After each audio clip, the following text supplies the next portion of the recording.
നിലാവ് പോലെ പാർട്ട് 5. അവന്റെ പിറകിൽ അവനോട് ചേർന്നിരുന്ന് പോകുമ്പോൾ അവൾക്ക് എന്തെന്നില്ലാത്ത ഭയം തോന്നി. ആദ്യമായിട്ടാണ് ബൈക്കിൽ പോകുന്നത്. അതുകൊണ്ട് തന്നെ വീണു പോകുമോ എന്നവൾ ഭയന്നു. വിവാഹം കഴിഞ്ഞ ആദ്യ നാളുകളിൽ 2-3 പ്രാവശ്യം അജിത്തിന്റെ കൂടെ അവന്റെ ബന്ധുവീട്ടിൽ പോയിട്ടുണ്ട് കാറിൽ. അല്ലാതെ താൻ ആ വീട്ടിൽ നിന്നും പുറത്തിറങ്ങിയിട്ടില്ല. എന്തെങ്കിലും അസുഖമോ മറ്റോ വന്നാൽ ദേവകി ചേച്ചിയുടെ കൂടെ ഓട്ടോയിലാണ് പോകാറുള്ളത്. ഇടാനുള്ള ഡ്രസ്സും മറ്റും ജിത്തുവേട്ടൻ കൊണ്ടുതരാറാണ് പതിവ്. ഓരോന്നോർത്തുകൊണ്ട് അമ്പലത്തിൽ എത്തിയത് അവൾ അറിഞ്ഞില്ല. അഗ്നിക്ക് മനസ്സിലായിരുന്നു അവളുടെ ഭയം. അതുകൊണ്ട് തന്നെ അവൻ പതുക്കെയാണ് പോയത്. ഞാൻ പെട്ടെന്ന് വരാം. വണ്ടിയിൽ നിന്നും ഇറങ്ങി അവന്റെ മുഖത്ത് നോക്കാതെ അവൾ പതിയെ പറഞ്ഞുകൊണ്ട് അവന്റെ മറുപടിക്ക് പോലും കാക്കാതെ വേഗത്തിൽ പടികൾ കയറി. വണ്ടിയരികിൽ നിർത്തിയിട്ട് അവനും അമ്പലത്തിലേക്ക് നടന്നു. ദൂരെ നിന്നേ കണ്ടു മേഘകൾ അടച്ച് കൈകൾ കൂപ്പി നിൽക്കുന്നവളെ. ഈശ്വരാ, ഇനി വല്ല ദേവിയും വഴിതെറ്റി വന്നതാണോ? അവളെ നോക്കിക്കൊണ്ട് അവൻ മനസ്സിൽ പറഞ്ഞു. അവളുടെ അടുത്ത് കൈ കൂപ്പി നിൽക്കുമ്പോൾ അവന്റെ നോട്ടം അത്രയും അവളിലായിരുന്നു. അവൾ മേഘകൾ തുറക്കുമ്പോൾ കാണുന്നത് തന്നെ നോക്കി നിൽക്കുന്ന അഗ്നിയെയാണ്. അവൾ നോക്കിയതും അവൻ എന്തെന്ന ഭാവത്തിൽ അവളോട് കണ്ണുകൾ പൊക്കി ചോദിച്ചു. അവൾ ഒരു പിടപ്പോടെ ഒന്നുമില്ല എന്ന് തലയാട്ടി അവനിൽ നിന്നും മുഖം തിരിച്ചു. അവന്റെ മുഖത്ത് ഒരു കള്ളച്ചിരി വിരിഞ്ഞു. അവൾ കയ്യിൽ പ്രസാദവും പിടിച്ച് ചെരുപ്പിട്ട് തിരിഞ്ഞതും തന്റെ പിറകിൽ നിൽക്കുന്നവനെ കണ്ടു ഞെട്ടി. നീച്ചു നിൽക്കുന്നവളുടെ മുഖത്തേക്ക് തന്നെ നോക്കിക്കൊണ്ടവൻ അവൾക്ക് മുൻപിൽ തല കുനിച്ചു കൊടുത്തു. അവൾ ആദ്യം ഒന്നമ്പരന്നു. പിന്നീട് അവൻ പ്രസാദം തൊടാൻ വേണ്ടി തല കുനിച്ചതാണെന്ന് അവൾക്ക് മനസ്സിലായി. അവൾ എന്ത് ചെയ്യണമെന്നറിയാതെ നിന്നു. അതെ, പെട്ടെന്നൊന്ന് തൊട്ട് തന്നാൽ കൊള്ളാമായിരുന്നു. ഇല്ലേൽ എന്റെ കഴുത്തൊടിഞ്ഞു പോവും. അവൻ പറഞ്ഞതും അവൾ പെട്ടെന്ന് തന്നെ പ്രസാദം വിരലിൽ തൊട്ടെടുത്തു. അവളുടെ കൈ വിറക്കുന്നുണ്ടായിരുന്നു. ഒന്നുകൂടി അടുത്തേക്ക് നിന്ന് അവന്റെ നെറ്റിയിൽ തൊട്ടുകൊടുത്തു. പോവാം, അവൻ തലയുയർത്തി പറഞ്ഞു. അവൾ മൂളിക്കൊണ്ട് അവന് പിറകെ നടന്നു. ഇവിടെ നിൽക്ക്, ഞാനിപ്പോൾ വരാം. അതും പറഞ്ഞ് അവൻ ബൈക്ക് എടുക്കാൻ പോയി. അവൾ അവൻ പോയ വഴിയെ നോക്കി നിന്നു. തന്നോടുള്ള അവന്റെ പെരുമാറ്റത്തിൽ മറ്റെന്തോ ഉള്ളതുപോലെ തോന്നി അവൾക്ക്. അതോ ഇനി തോന്നിയതാവുമോ? അവൻ വീട്ടിലും ഇങ്ങനെ തന്നെയല്ലേ? ഒരു കുസൃതി നിറഞ്ഞ പെരുമാറ്റം. തന്റെ തോന്നൽ മാത്രമാണ്. അഗ്നി വണ്ടിയിൽ കയറാൻ നിൽക്കുമ്പോഴാണ് പിറകിൽ നിന്നും ആരോ വിളിച്ചത്. അവർ രണ്ടുപേരും ഒരുമിച്ച് തിരിഞ്ഞു നോക്കി. അഗ്നിയെ നോക്കി ചിരിച്ചുകൊണ്ട് അവന്റെ അതേ പ്രായം വരുന്ന ഒരാൾ. ആ, പ്രവി, നീയോ? കുറേ ആയല്ലോ കണ്ടിട്ട്. എപ്പോ എത്തി നാട്ടിൽ? അഗ്നി ചിരിയോടെ ചോദിച്ചു. 2 ദിവസമായിടാ. ഇനി കുറച്ചുനാൾ നാട്ടിൽ തന്നെ ഉണ്ടാവും. അവൻ പറഞ്ഞുകൊണ്ട് അഗ്നിക്കരികിൽ നിൽക്കുന്ന ഇഷാനിയെ നോക്കി. ഇത് ആരാടാ? നീ ആരും അറിയാതെ കെട്ടിയോടാ? അവൻ അഗ്നിയെയും ഇഷാനിയെയും മാറി മാറി നോക്കി ചോദിച്ചു. ഇത്, അതും പറഞ്ഞ് അഗ്നി തിരിഞ്ഞ് ഇഷാനിയെ നോക്കി. ഇത് എന്റെ കസിനാ. അവളുടെ മുഖത്തെ വെപ്രാളം കണ്ട് അവൻ പറഞ്ഞു. പ്രവീൺ ഇഷാനിയെ ഒന്ന് നോക്കി. അവന്റെ കണ്ണുകൾ അവളെ മൊത്തത്തിലൊന്ന് ഉഴിഞ്ഞു. അവന്റെ നോട്ടം കണ്ട് അവൾക്ക് അസഹിഷ്ണുത തോന്നി. പ്രവീണിന്റെ നോട്ടം ഇഷാനിയിലേക്കാണെന്ന് കണ്ടതും അവൻ അവൾക്ക് മുൻപിലേക്ക് ഒരു മറ പോലെ നിന്നു. പ്രവീൺ അഗ്നിയുടെ ആ പ്രവൃത്തിയിൽ ഒന്ന് പതറിപ്പോയി. അവൾക്കെന്തോ ഒരു ആശ്വാസം തോന്നി. എങ്കിൽ ശരി, പിന്നെ കാണാം, പറഞ്ഞുകൊണ്ട് അഗ്നി വണ്ടിയിലേക്ക് കയറി. ഇത്തവണ അവൻ പറയാതെ തന്നെ അവൾ സാരി ഒതുക്കി പിടിച്ചു കയറി. പതിയെ അവൻ വണ്ടി മുൻപോട്ടെടുത്തു. കുറച്ച് മുൻപോട്ട് പോയി മിററിലൂടെ പിറകിലേക്ക് നോക്കുമ്പോൾ കണ്ടു ഇഷാനിയെ തന്നെ നോക്കി നിൽക്കുന്ന പ്രവീണിനെ. അത് കണ്ടതും അവൻക്കെന്തോ അസ്വസ്ഥത തോന്നി. അവനറിയാതെ സ്പീഡൊന്ന് കൂട്ടിയതും അവന്റെ പെട്ടെന്നുള്ള ആ പ്രവൃത്തിയിൽ മുന്നോട്ടാഞ്ഞു പോയ അവൾ ഭയത്തോടെ അറിയാതെ ഇരു കൈകൾ കൊണ്ടും അവനെ വയറിലൂടെ ചുറ്റിപ്പിടിച്ചു. അവളുടെ കൈ വയറിൽ മുറുകിയപ്പോഴാണ് അവൻ സ്പീഡ് കുറച്ചത്. അവൾ പെട്ടെന്ന് തന്നെ അവന്റെ വയറിൽ നിന്നും കൈകൾ പിൻവലിച്ചു. അവളുടെ ആ പ്രവൃത്തിയിൽ അവനിൽ ഒരു ചിരി വിരിഞ്ഞു. പനിക്കല മുറ്റത്ത് വണ്ടി നിർത്തിയതും അവൾ അവനെ നോക്കാതെ ധൃതിയിൽ അകത്തേക്ക് നടന്നു. തന്നെ നോക്കാതെ അകത്തേക്ക് ഓടുന്നവളെ കണ്ടതും അവന്റെ ചുണ്ടിൽ ഒരു കള്ളച്ചിരി വിരിഞ്ഞു. ഡ്രസ്സ് മാറിയ അമ്മയെ തിരഞ്ഞ് അവൾ നേരെ അടുക്കളയിലോട്ട് നടന്നു. അവിടെ എത്തുന്നതിന് മുൻപ് തന്നെ നെയ്യിന്റെ മണം മൂക്കിലേക്ക് അടിച്ചു കയറി. അവൾ അമ്പലത്തിൽ പോയി വന്നപ്പോഴേക്കും ലക്ഷ്മി ഒരുവിധം പണിയൊക്കെ തീർത്തിരുന്നു. അവരും അച്ചമ്മയും അച്ഛനും കൂടെ ചേർന്ന് അവർ വന്നപ്പോഴേക്കും ഒരു കുഞ്ഞു സദ്യ ഒരുക്കിയിരുന്നു. ഭക്ഷണം കഴിക്കുമ്പോൾ അവളുടെ കണ്ണുകൾ നിറഞ്ഞു തുളുമ്പി. ജീവിതത്തിൽ ആദ്യമായാണ് ഇങ്ങനെയൊക്കെ. ആഹാരത്തിന് മുൻപിൽ കണ്ണു നിറക്കരുത് കുട്ടി, അച്ചമ്മ പറഞ്ഞതും അവൾ കണ്ണുകൾ തുടച്ചു അവരെ നോക്കി പുഞ്ചിരിച്ചു. ഭക്ഷണം കഴിഞ്ഞ് എല്ലാവരും ഹാളിൽ ഒത്തുകൂടി. അഗ്നി ഓഫീസിലേക്ക് പോയിരുന്നു. അവൻ വന്നതും എണീറ്റ് പോകാൻ ഒരുങ്ങി അവളെ അച്ഛൻ വിളിച്ചു. അഗ്നി കൊടുത്ത എന്തോ പേപ്പറുമായി അയാൾ അവൾക്കടുത്തേക്ക് വന്നു. അത് അവളുടെ നേർക്ക് നീട്ടി.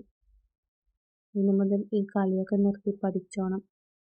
അവൾ കാര്യം മനസ്സിലാവാതെ അവരെ എല്ലാവരെയും നോക്കി. വാങ്ങിച്ചോ, മോക്ക് ബാക്കി പഠിക്കണ്ടേ?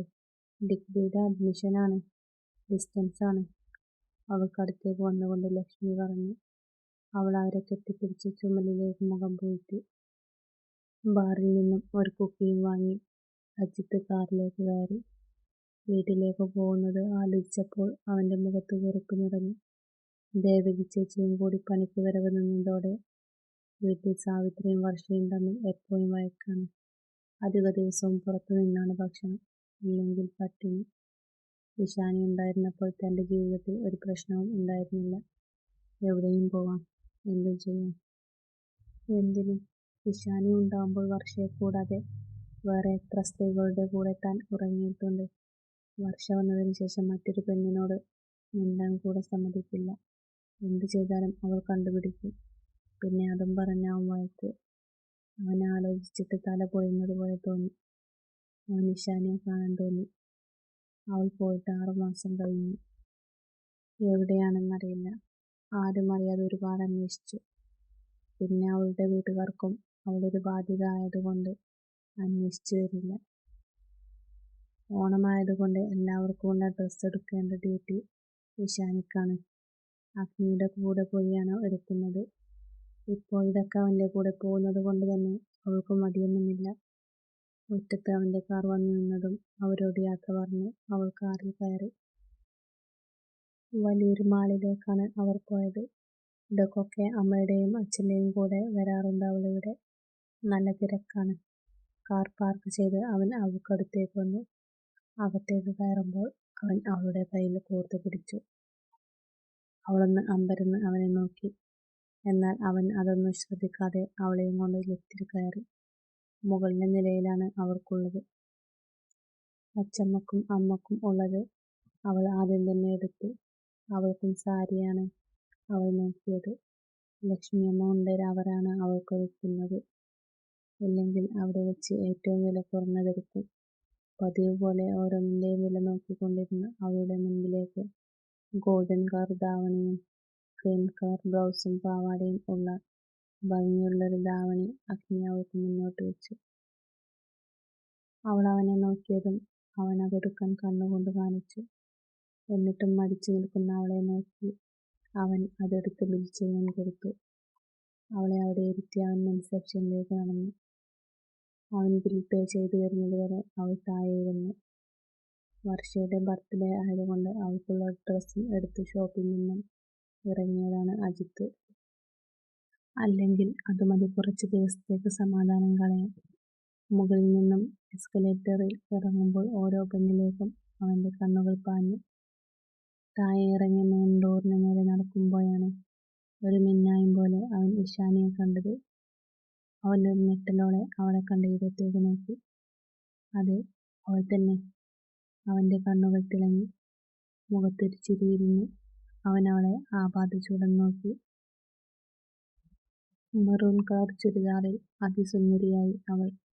നല്ല ചുവന്ന വെളുത്ത നിറമായതുകൊണ്ട് തന്നെ ആ കളർ അവൾക്ക് നന്നായി ചേരുന്നുണ്ടായിരുന്നു. മുൻപത്തെ പോലെയല്ല. തന്റെ കൂടെ ഉണ്ടായിരുന്ന ഇഷാനിയുമായി വല്ലാത്ത മാറ്റമുണ്ട്. ആകെ ചുവന്നു തുടുത്തിരിക്കുന്നു. അവന്റെ കണ്ണുകൾ അവളിലാകെ അലഞ്ഞു. ശരീരം ചൂടുപിടിച്ചു. അവൻ പതിയെ അവൾക്കടുത്തേക്ക് ചുവടുവെച്ചു. തൊട്ടടുത്ത് ആരോ ഉള്ളതുപോലെ തോന്നിയതും അവൾ തിരിഞ്ഞു നോക്കി. തന്നെ നോക്കി ഒരു വശം ചിരിയോടെ നിൽക്കുന്ന അജിത്ത്. അവനെ കണ്ടതും അവൾക്ക് കണ്ണിൽ ഇരുട്ട് കയറുന്നത് പോലെ തോന്നി. അവൾ തിരിഞ്ഞ് അഗ്നിയെ നോക്കി. അവനെ അവിടെയെങ്ങും കാണാഞ്ഞതും അവളുടെ കണ്ണുകൾ നിറഞ്ഞു. ആരെയാ നോക്കുന്നത്? നിന്നെ ആരെയും കാണിക്കാതെ കൊണ്ടു നടക്കുന്ന ആളെയാണോ? എങ്കിൽ വിളിക്ക്, എനിക്കും കാണണം. അവൻ ഒന്നുകൂടി അവളോടടുത്തു. അവളുടെ കണ്ണിലെ ആ പഴയ ഭയം കണ്ടതും അവന്റെ മുഖം തെളിഞ്ഞു. കണ്ണുകൾ അവളിലോടി നടന്നു. വാ, പോകാം. അവൾക്കടുത്തു വന്നവൻ പതിയെ പറഞ്ഞു. അവളിൽ നിന്ന് തലയാട്ടി ചുറ്റും നോക്കി. അഗ്നിയെ കാണുന്നില്ല. ഭയം കൊണ്ട് അവൾ വിറച്ചു. വെറുതെ ഒരു പ്രശ്നം ഉണ്ടാക്കണ്ട. ഇത്രയും ആളുകളില്ലേ, നിനക്ക് തന്നെയാ മോശം. ഇല്ല, ഞാൻ വരില്ല. അവൾ ഇരുവശത്തേക്കും തലയനക്കി. അത് കണ്ടതും അവനിലൊരു പുച്ഛം നിറഞ്ഞു. വന്നില്ലേ? നീയും ഞാനും തമ്മിലുള്ള മോശമായ പല വീഡിയോയും എൻ്റെ കയ്യിലുണ്ട്. അതിവരൊക്കെ കാണും. പറഞ്ഞുകൊണ്ട് അവളെ അടിമുടി നോക്കി. അവളുടെ മുഖത്തോട് മുഖം അടുപ്പിച്ചു. നിന്നെ ഇതിലേറെ ഭംഗിയിൽ ഞാൻ ഇവരെയൊക്കെ കാണിക്കും. അത് വേണ്ടേ? എൻ്റെ കൂടെ വാ. അവൻ മുരണ്ടു. അവൾ അനങ്ങാതെ തല കുനിച്ചു നിന്നു. കണ്ണിൽ നിന്നും തുള്ളികൾ അടർന്നു വീണു. അവൻ ചുറ്റും ഒന്നു നോക്കി. തങ്ങളെ ആരും ശ്രദ്ധിക്കുന്നില്ല എന്ന് ഉറപ്പുവരുത്തി. പതിയെ അവളോട് ചേർന്ന് നിന്ന് ഒരു കൈ കൊണ്ട് അരക്കെട്ടിലൂടെ ചേർത്ത് പിടിച്ചു. അവൾ ഞെട്ടിക്കൊണ്ട് അവനെ നോക്കി. വെറുതെ സീനുണ്ടാക്കാതെ വരാൻ നോക്ക്. അവൻ പതിയെ പറഞ്ഞുകൊണ്ട് അവളെയും കൊണ്ട് മുൻപോട്ട് നടന്നു. എതിർക്കാൻ കഴിയാതെ അവൾ തളർച്ചയോടെ അവന്റെ കൈയിന്റെ ശക്തിയിൽ നടന്നു. വല്ലാത്തൊരു ആവേശത്തോടെ അവൻ അവൾക്ക് വേണ്ടി ഡോർ തുറന്നു കൊടുത്തു. അവൾ അതിലേക്ക് കയറാതെ ഭയത്തോടെ നിന്നു. പ്ലീസ്, ഇനിയും ഉപദ്രവിക്കല്ലേ. ഞാനൊന്ന് ജീവിച്ചോട്ടെ. ഒരു ശല്യത്തിനും വരുന്നില്ലല്ലോ. അവൾ അവന് നേർക്ക് കൈകൾ കൂപ്പി. നീ എനിക്കൊരു ശല്യമല്ല ഇഷ, നീ എനിക്കൊരു ലഹരിയാണ്. അവൻ വല്ലാത്തൊരു ഭാവത്തോടെ പറഞ്ഞുകൊണ്ട് അവൾക്കടുത്തേക്ക് വന്നു. അവൻ ചുറ്റും ഒന്നു നോക്കി. കണ്ണുകൾ അവളുടെ ചുടികളിൽ തങ്ങി നിന്നു. വീട്ടിലെത്തുന്നവരെ ക്ഷമിക്കാൻ പറ്റില്ല ഇഷാനി. അവൻ അവളോടടുത്തു. അവൾ പിറകോട്ട് മാറി. പ്ലീസ്, ഒന്നും ചെയ്യല്ലേ. ഞാൻ നിന്നെ എന്ത് ചെയ്യാനാ മോളെ? പെട്ടെന്ന് താ, വീട്ടിൽ വർഷയില്ല. അവൾ എത്തുമ്പോഴേക്കും നമുക്കെത്തണം. എത്ര നാളായി ഞാൻ കൊതിച്ചു നിൽക്കുന്നു. അതും പറഞ്ഞവൻ അവളെ കാറിലേക്ക് അമർത്തി. അവളോടമർന്നു. അവൾ സർവശക്തിയും എടുത്ത് അവനെ തള്ളി മാറ്റി ഓടി. ബലമുള്ള എന്തിലോ ഇടിച്ചു. മുഖമുയർത്തി നോക്കിയതും കണ്ടു ചുവന്ന മുഖത്തോടെ ചിത്തുവിനെ നോക്കുന്ന അഗ്നിയെ. തിരിഞ്ഞു നോക്കിയതും തനിക്കു നേരെ ദേഷ്യത്തോടെ പാഞ്ഞടുക്കുന്ന ജിത്തുവിനെ കണ്ടതും അവൾ ഇരുകൈകൾ കൊണ്ടും അഗ്നിയെ ചുറ്റിപ്പിടിച്ചു. അവളുടെ ആ പ്രവൃത്തിയിൽ അവനൊന്ന് അമ്പരന്നു. അവൾ അവന് നേർക്ക് നിറഞ്ഞു തൂവുന്ന മിഴികൾ ഉയർത്തി. പ്ലീസ്, എന്നെ പറഞ്ഞു വിടല്ലേ. എനിക്ക് പേടിയാ. എന്നെ ഉപദ്രവിക്കും. നിങ്ങൾക്കൊരിക്കലും ഞാനൊരു ശല്യാവില്ല. സത്യം, എന്നെ ജിത്തുവേട്ടൻ്റെ കൂടെ വിടല്ലേ. കരഞ്ഞുകൊണ്ടവൾ അവന്റെ നെഞ്ചിലേക്ക് മുഖം ചേർത്തു. അവൻ അവളെ ചേർത്ത് പിടിച്ചു. അവളുടെ പിറകെ ഓടിവന്ന ജിത്തു അവളെയും അവളെ ചേർത്ത് പിടിച്ചു നിൽക്കുന്ന അഗ്നിയെയും നോക്കി. ദേഷ്യത്തോടെ അവളോടടുത്ത അവന്റെ മുഖം അഗ്നിയെ കണ്ടതും വിളറിപ്പോയി. മനക്കൽ അഗ്നിദേവൻ. ഇതെന്റെ ഭാര്യയാണ് സാർ. അവൾ ആരുടെയോ കൂടെ പോയതാ. ഞാനിവിടെ വെച്ച് കണ്ടപ്പോൾ വീട്ടിലേക്ക് തിരിച്ചു വിളിച്ചു. അതിനാ ഇവളിങ്ങനെ. ഇവളില്ലാതെ എനിക്ക് ജീവിക്കാൻ വയ്യ. അവൻ അഗ്നിയെ നോക്കി ദയനീയമായി പറഞ്ഞതും അവന് മുഖമടച്ച് അടികിട്ടിയിരുന്നു. അവൾ കണ്ണുകൾ ഇറുകെ അടച്ചു അവനിലേക്ക് ഒന്നുകൂടി പതുങ്ങി. ഫ, ചെറ്റത്തരം കാണിച്ചിട്ട് വായിൽ വരുന്നതൊക്കെ വിളിച്ചു പറയുന്നോടാ നാറി. അവൻ അലറിക്കൊണ്ട് അവന് നേരെ കാലുയർത്തിയതും അവൾ അവനെ തടഞ്ഞു. വേണ്ട ഉണ്ണിയേട്ടാ, നമുക്ക് പോവാം. അവളുടെ കരഞ്ഞു ചുവന്ന മുഖം കണ്ടതും അവന് ഹൃദയം വിങ്ങുന്നതുപോലെ തോന്നി. അവനെ ദഹിപ്പിച്ചൊന്ന് നോക്കിയിട്ട് അവളെ ചേർത്ത് പിടിച്ച് കാറിലേക്ക് നടന്നു. അവളെന്റെ ഭാര്യയാ. ആരൊക്കെ എതിർത്താലും ഞാൻ അവളെ കൊണ്ടുപോകും. അതിനുള്ള ആളുകളെയും കൊണ്ടുവരും ഈ അജിത്ത്, അവൻ വാശിയുടെ പിറകിൽ നിന്നും വിളിച്ചു പറഞ്ഞു. അഗ്നി വീണ്ടും അവന് നേർക്ക് തിരിഞ്ഞതും അവൾ വേണ്ടെന്ന് തലയണക്കി. കാണുന്ന പെണ്ണുങ്ങളെയൊക്കെ വീട്ടിൽ വിളിച്ച് കയറ്റിയപ്പോൾ അറിയില്ലായിരുന്നോ ഒരു ഭാര്യയുണ്ടെന്ന്? അഗ്നിയുടെ സ്വരം അവന് നേരെ ഉയർന്നതും അവൻ ദേഷ്യത്തോടെ ഇഷാനിയെ നോക്കി. വീട്ടിലെത്തുന്നതുവരെ രണ്ടുപേരും പരസ്പരം ഒന്നും മിണ്ടിയില്ല. കാറിൽ നിന്നിറങ്ങിയതും കണ്ടു അവരെയും പ്രതീക്ഷിച്ച് സിറ്റൗട്ടിൽ ഇരിക്കുന്ന 3 പേരെ. കാറിൽ നിന്നും ഇറങ്ങിയപ്പോഴേ അവർ കണ്ടിരുന്നു കരഞ്ഞു ചുവന്ന ഇഷാനിയുടെ മുഖം. ലക്ഷ്മി ആദിയോടെ എണീറ്റ് മുറ്റത്തേക്ക് ഇറങ്ങിയതും അവൾ ഓടി അവരുടെ ദേഹത്തേക്ക് വീണ വിതുമ്പിക്കരഞ്ഞു. എന്താ മോളെ, എന്ത് പറ്റി? ഇവനെന്തെങ്കിലും പറഞ്ഞോ നിന്നെ? അവർ രണ്ടുപേരെയും നോക്കി ചോദിച്ചു. അയാൾ എന്നെ കണ്ടു, എന്നെ കൊണ്ടുപോകുമെന്ന് പറഞ്ഞു. എന്നെ വിടല്ലേ, എനിക്ക് എവിടെയും ഒരു കുഞ്ഞു ജോലി ദൂരെ എവിടെയും ആക്കി തരുമോ? ഞാൻ പൊയ്ക്കോളാം, എന്നെ അയാളുടെ കൂടെ വിടല്ലേ, അവൾ വിതുമ്പിക്കൊണ്ട് പറഞ്ഞു. എന്തൊക്കെയാ ഈ പറയുന്നത്? മോളെ ഞങ്ങൾ എവിടെയും വിടില്ല. എന്താണ് കാര്യമെന്ന് മനസ്സിലായില്ലെങ്കിലും അവർ അവളോട് സ്നേഹത്തോടെ പറഞ്ഞു.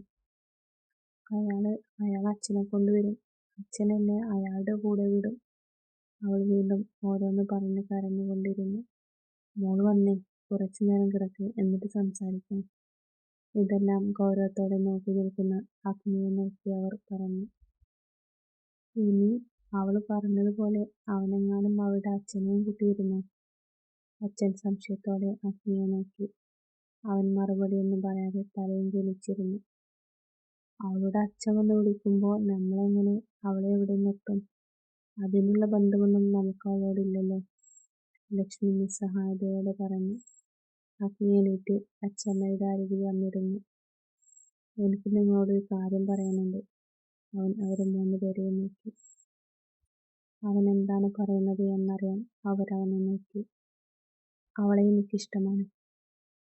അവർ 3 പേരും അവനെ അമ്പരപ്പോടെ നോക്കി.